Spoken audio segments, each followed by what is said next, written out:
Doctor here. A lot of times people think that losing weight is just calories in, calories out. Even though that is technically true, there's a lot of physiologic changes that people need to account for as you get older, especially if you're hitting 35, male or female. One of the big things that I see when people struggle to lose weight is because as you get older, your insulin resistance is going to increase.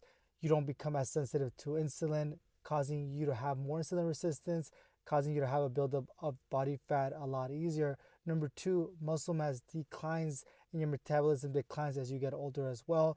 And number three is your chronic levels of cortisol continue to rise and rise, making you have an easier time storing fat. The dangerous part about all these changes is that these changes cause visceral fat to accumulate or fat that surrounds vital structure, vital organs such as your heart, kidney, as well as your stomach. And what's going to happen is that this visceral fat is going to cause inflammation, leading to buildup of atherosclerosis or plaque, cholesterol buildup in arteries, causing you to have a stroke or a heart attack. So these are the three tips that I highly recommend in order to combat that.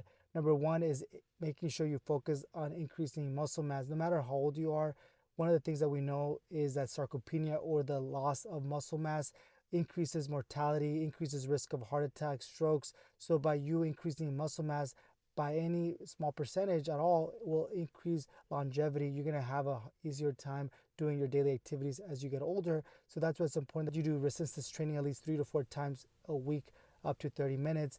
And also making sure you focus on having a high protein meal for every meal that you eat. At least 30 to 50 grams of protein per meal is recommended, and making sure you're staying hydrated throughout these workouts. And number two is you focus again on decreasing your insulin resistance.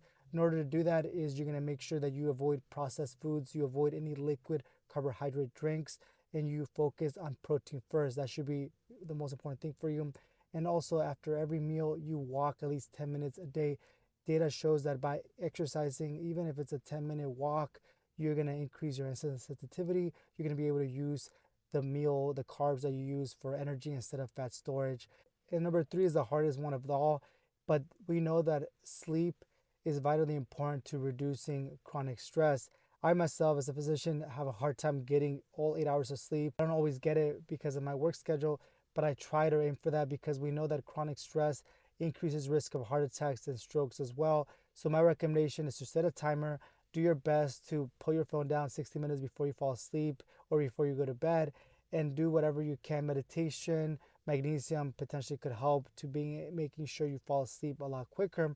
And in general, if there's anything that I recommend, is don't exercise before you fall asleep, before your bedtime, and don't obviously have any caffeinated drinks before your bedtime. I know it's a very obvious thing to do, but a lot of people do it. In general, those are my three tips that I highly recommend in order to reduce insulin resistance and improve overall well-being. If you have any questions, let me know what I can do to help.